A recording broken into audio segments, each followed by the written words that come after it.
Hello. Okay, चलिए यहाँ तक कर लिया था हम लोगों ने लास्ट क्लास में बच्चों, आपको याद होगा। स्प्रिंग का टाइम पीरियड बहुत इंपॉर्टेंट है बच्चों। स्प्रिंग का टाइम पीरियड क्या आ गया था? स्प्रिंग का time period T equal to 2 pi under root m/k, ये निकला था स्प्रिंग का टाइम पीरियड। m क्या था? मास ऑफ द स्प्रिंग, और k क्या था? Force constant. चलिए अब क्वेश्चन नंबर 10 पढ़िए। जय, क्वेश्चन नंबर 10 रीड करो। Which of the following.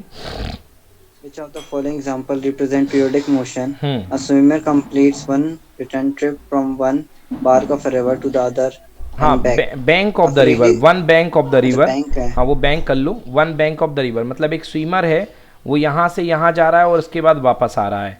तो बताइए ये एस एच एम है कि नहीं है? सॉरी, पीरियोडिक मोशन है कि नहीं है, पहला क्वेश्चन। ठीक है ना? क्या ये पीरियोडिक मोशन है कि नहीं है? देखिए तो आंसर क्या होगा। देखो ये यहाँ से जा, पीरियोडिक मोशन का मतलब एक साइकिल का टाइम पीरियड फिक्स होता है, बट इसके जाने और आने का कोई टाइम पीरियड फिक्स नहीं होगा, क्योंकि स्विमिंग में इंसान ऐसा नहीं होता कि बिल्कुल फिक्स टाइम लेता है। स्विमिंग कोई मशीन नहीं करती, इंसान करता है, तो कोई फिक्स टाइम नहीं होगा। तो आंसर पढ़ो बेटा जय। It does not. It does not represent periodic motion. The swimmer goes from one bank to another and return back, but time period is not fixed. Exactly time period fix नहीं है, इसलिए ये जो है आपका आपका ये पीरियोडिक मोशन नहीं है। सेकेंड क्वेश्चन करो। A freely suspended bar magnet displaces from north-south direction and released. अगर आपके पास कोई बार मैग्नेट है, आपने उसको हवा में लटकाया है और उसको थोड़ा सा धक्का दे करके छोड़ दोगे, हाँ, तो बेटा वो टिक ऐसे टिंग टोंग करता रहेगा और फाइनाइट टाइम पीरियड में। सो यस, ये सिंपल, ये पीरियोडिक मोशन है। पढ़ो बेटा। It represents. It represents the periodic motion because the magnet executes oscillation to and fro fro. about its mean position. हाँ, क्योंकि जो मैग्नेट होता है वो टू एंड फ्रो पोजीशन में इसके अबाउट ऑसिलेट करेगा, इसलिए ये पीरियोडिक मोशन है। थर्ड पढ़ो। A hydrogen molecule rotating about its center of mass. बताइए।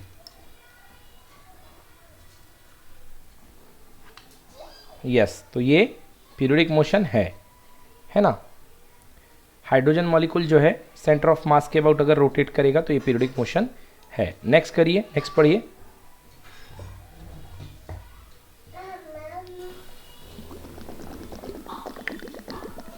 An arrow released from a bow. Arrow छूटने के बाद एक ही डायरेक्शन में जाता है, वापस तो आता नहीं है। तो ये simple harmonic, sorry, periodic motion हुआ क्या? नहीं हुआ। समझ गए?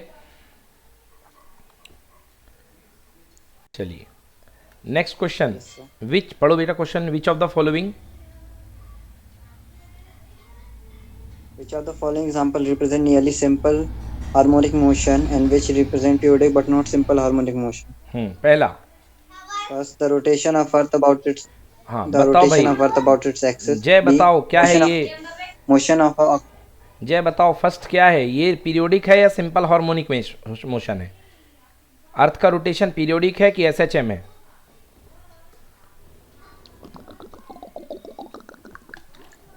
sir, बताओ।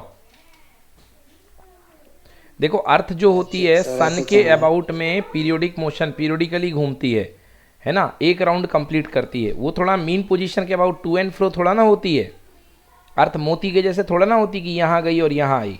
तो अर्थ का मोशन जो होगा वो Yes, sir. पीरियोडिक तो होगा, पीरियोडिक मोशन होगा, but not oscillatory motion, because this motion is not to and fro about a fix mean position, क्योंकि ये एक पोजीशन के अबाउट, मीन पोजीशन के अबाउट टू एंड फ्रो नहीं होगा। सेकेंड क्वेश्चन पढ़ो। Motion. Motion of oscillating mercury column in U2. हाँ, YouTube में ऑसिलेटिंग मरकरी कॉलम का मोशन। हाँ बताइए हर्षिता, मरकरी भरी हुई है, इसका मोशन कैसा होगा? पीरियोडिक मोशन होगा, है ना? बताइए इसका मोशन जो होगा कैसा होगा? Oscillating mercury motion in YouTube.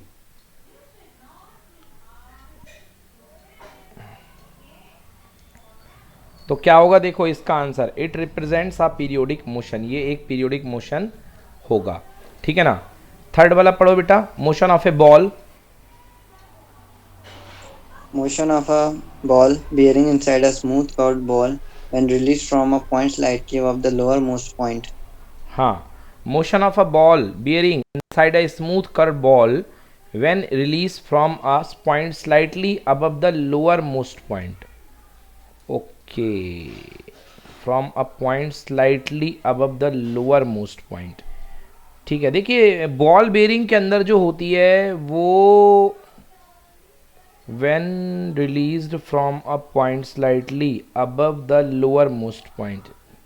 Ball bearing का मोशन नहीं, तो अगर बॉल बेयरिंग को आप भेज दोगे नीचे की तरफ गिरा दोगे तो वो तो सीधे गिर जाएगी, आई थिंक, है ना। तो motion of a ball bearing inside a smooth curved ball. Okay okay okay okay, ये कोई कर्व्ड सरफेस है, कर्व्ड बॉल है, इसके अंदर आपने बॉल बेयरिंग को गिराया है, तो ये ऐसे जाएगी, ओके, और ये वापस फिर से आने लगेगी, बट इसके फ्रिक्शन की वजह से ये पीरियोडिक मोशन नहीं होगा क्योंकि टाइम पीरियड कांस्टेंट नहीं होगा, बट लिखा है स्मूथ सरफेस लिखा है। When release point slightly above the lower most point. देखिए यहाँ पे लिखा है it does not represent the periodic motion, but I am not agree क्योंकि स्मूथ सरफेस है, स्मूथ सरफेस है तो इसे पीरियोडिक मोशन होना चाहिए मुझे, मेरे हिसाब से ये मुझे गलत लग रहा है बच्चों, ये पॉइंट गलत लग रहा है ना।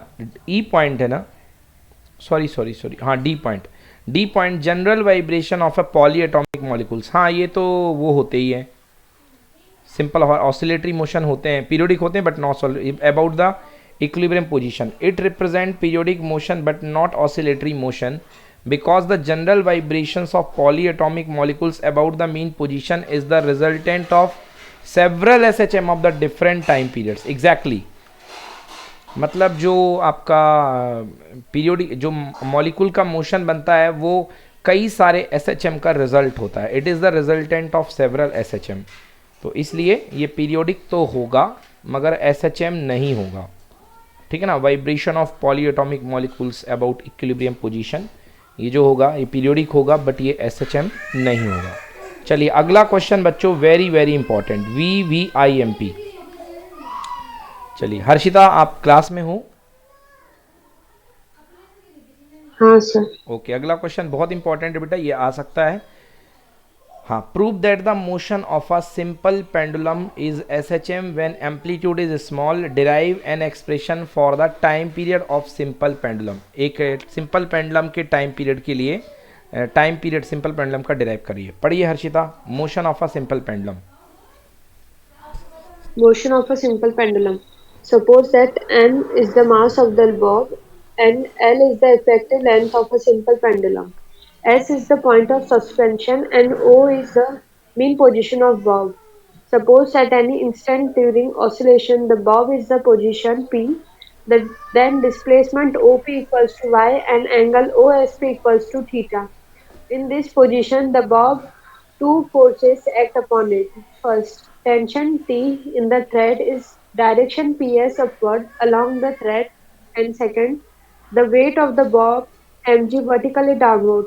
The weight mg can be resolved into two components. First, A.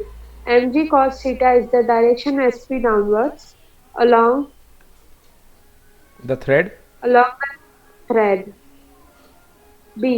mg sin theta perpendicular to the thread s. हाँ बच्चों देखिए आपके पास एक पेंडुलम बॉब है, वो लटका हुआ है, तो अगर पेंडुलम बॉब को आपने थीटा एंगल से डिस्प्लेसमेंट दिया तो थीटा एंगल से डिस्प्लेसमेंट देने के बाद यहाँ पर एक डाउनवर्ड इसमें क्या काम करेगा बेटा, ग्रेविटेशनल फोर्स mg, और यहाँ पर क्या काम करेगा, टेंशन t। बच्चों अगर ये एंगल थीटा है तो आप mg के दो कंपोनेंट तोड़ सकते हैं, ये एंगल थीटा होगा, ओके, तो आप mg के दो कंपोनेंट तोड़ सकते हैं। यहाँ पे देखिए एक टूटेगा mg का ये वाला कंपोनेंट जिसका नाम है mg cos थीटा, क्योंकि ये एंगल भी थीटा हो जाएगा, और एक कंपोनेंट टूटेगा कितना, mg sin थीटा। बना लीजिए बच्चों, ये डायग्राम बहुत इंपॉर्टेंट है।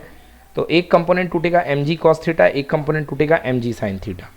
mg cos थीटा किसको बैलेंस करेगा बेटा, टेंशन को, और mg sin थीटा क्या करेगा, इसको रिस्टोर करने के लिए, पीछे लाने के लिए फोर्स लगाएगा। डन, दो फोर्स लग गए, mg cos theta, mg sin theta.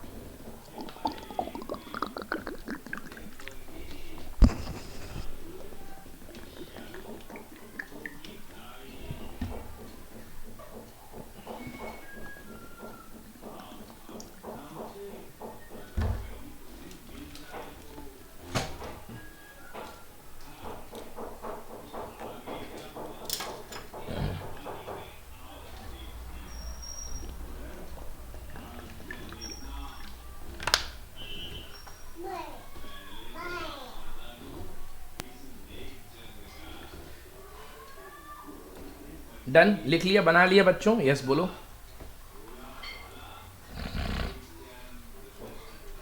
Yes, sir. Okay, अब देखिए बच्चों, अब जो हम फोर्स को का रिजॉल्व करते हैं,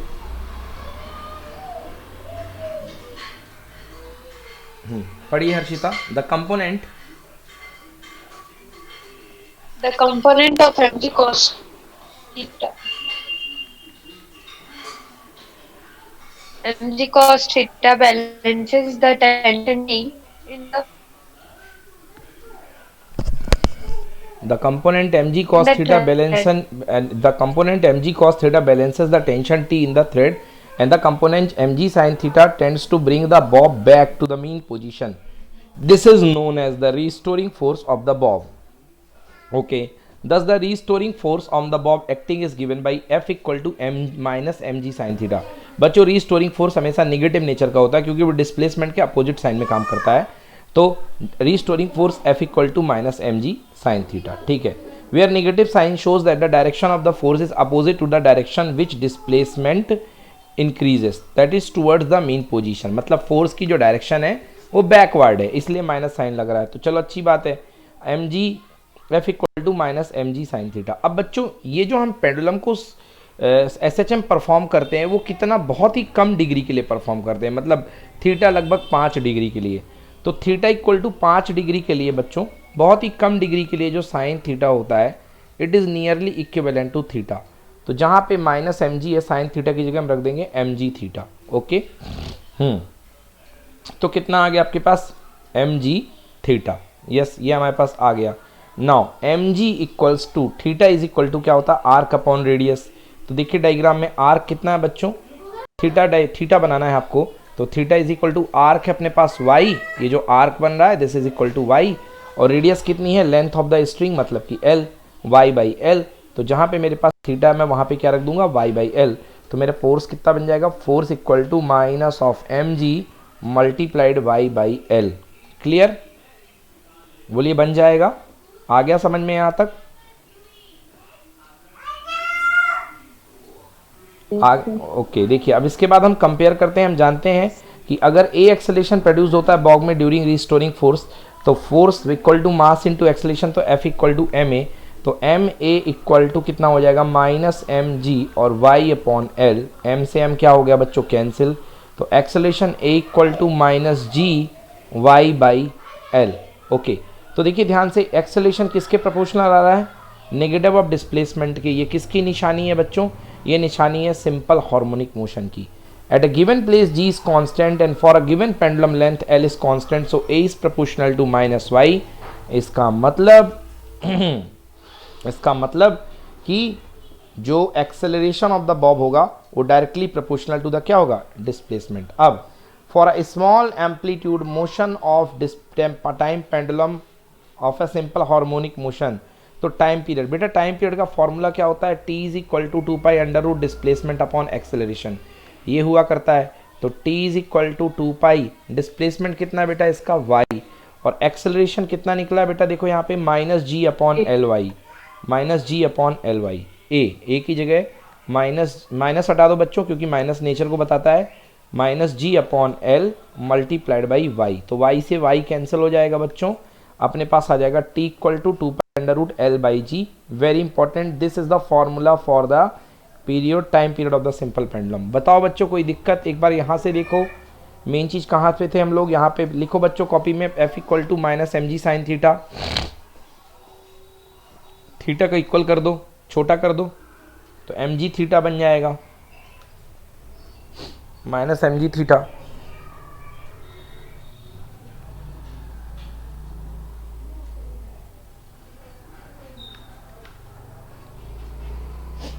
लिख लिया,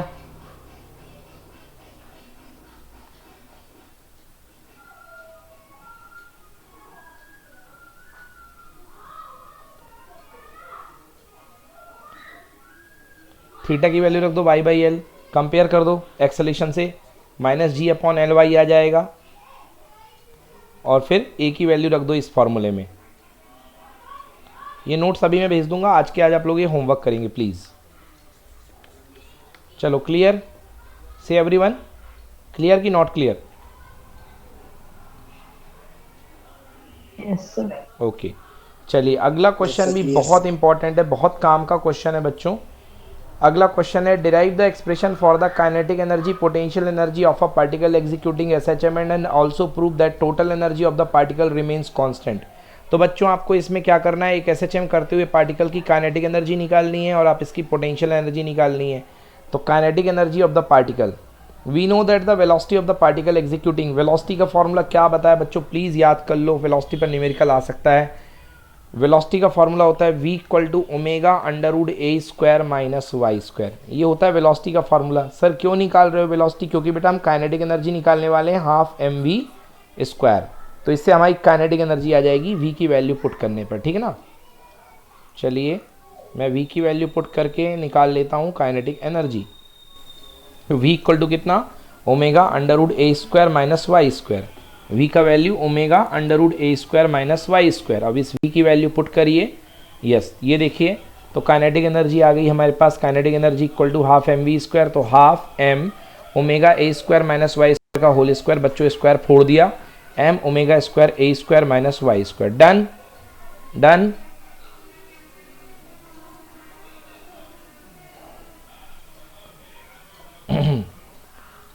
बताओ कोई दिक्कत यहाँ पर।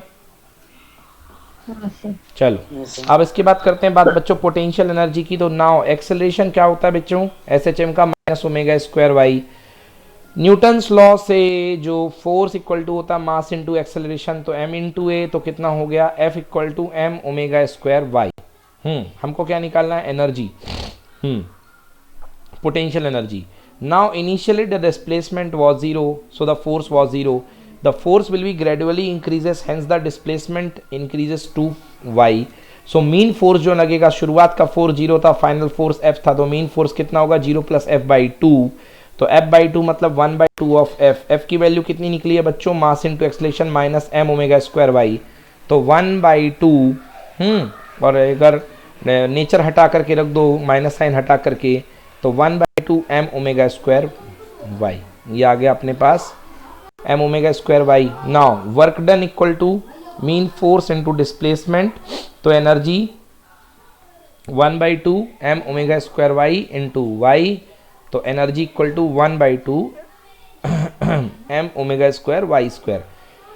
तो ये आ गई potential energy m omega y. तो दोनों एनर्जी आ चुकी हैं, आप दोनों एनर्जी को ऐड कर दीजिए, kinetic energy plus potential energy. और देखिए काइनेटिक एनर्जी जब पोटेंशियल एनर्जी को ऐड करेंगे तो हाफ आंसर आएगी कितना, 1/2 m ओमेगा² a²। बच्चों ये टोटल एनर्जी देख लो, ये कांस्टेंट है क्योंकि ये भी कांस्टेंट, मास भी कांस्टेंट, ओमेगा भी कांस्टेंट, और a क्या होता है, एम्पलीट्यूड, सब कुछ कांस्टेंट है बच्चों, इसलिए टोटल एनर्जी भी क्या होगी, कांस्टेंट होगी।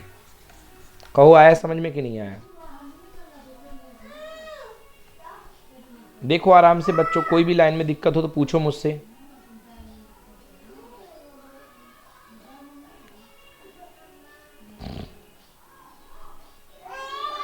क्लियर है।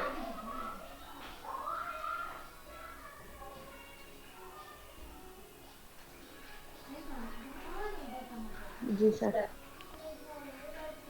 Yes sir. बन जाएगा बच्चों। चलिए अगला क्वेश्चन करते हैं। देखिए बच्चों बहुत ही सिंपल न्यूमेरिकल प्रॉब्लम है यहाँ पे। The acceleration of a particle executing SHM is 2 centimetre पर सेकेंड स्क्वायर। बेटा एक्सेलरेशन कितना दिया गया है, 2 सेंटीमीटर पर second square. When it is 2 centimetre from the mean position. Time period find करना है बेटा। टाइम पीरियड फॉर्मूला क्या होता है कोई भी एसएचएम का, t equal to √2 pi y upon alpha. मैंने प्रूफ कराया था, तो बेटा t equal to 2 pi √y alpha. 2 की वैल्यू 2, पाई की वैल्यू 3.14 और y अपॉन अल्फा। y मतलब डिस्प्लेसमेंट, अल्फा मतलब एक्सेलरेशन। तो बच्चों ये भी है 2, ये भी है 2, तो आंसर आएगा 6.28 सेकेंड। बोलो बनेगा कि नहीं बनेगा इस टाइप का न्यूमेरिकल।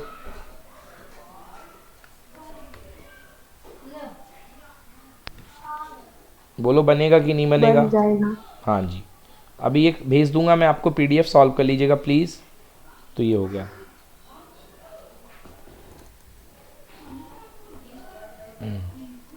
चलिए अगला क्वेश्चन देखते हैं। अगला क्वेश्चन क्या कह रहा है, अगला क्वेश्चन कह रहा था amplitude and time period of a simple pendulum simple harmonic motion. Amplitude क्या होता है बच्चों, A, कैपिटल A होता है एम्पलीट्यूड।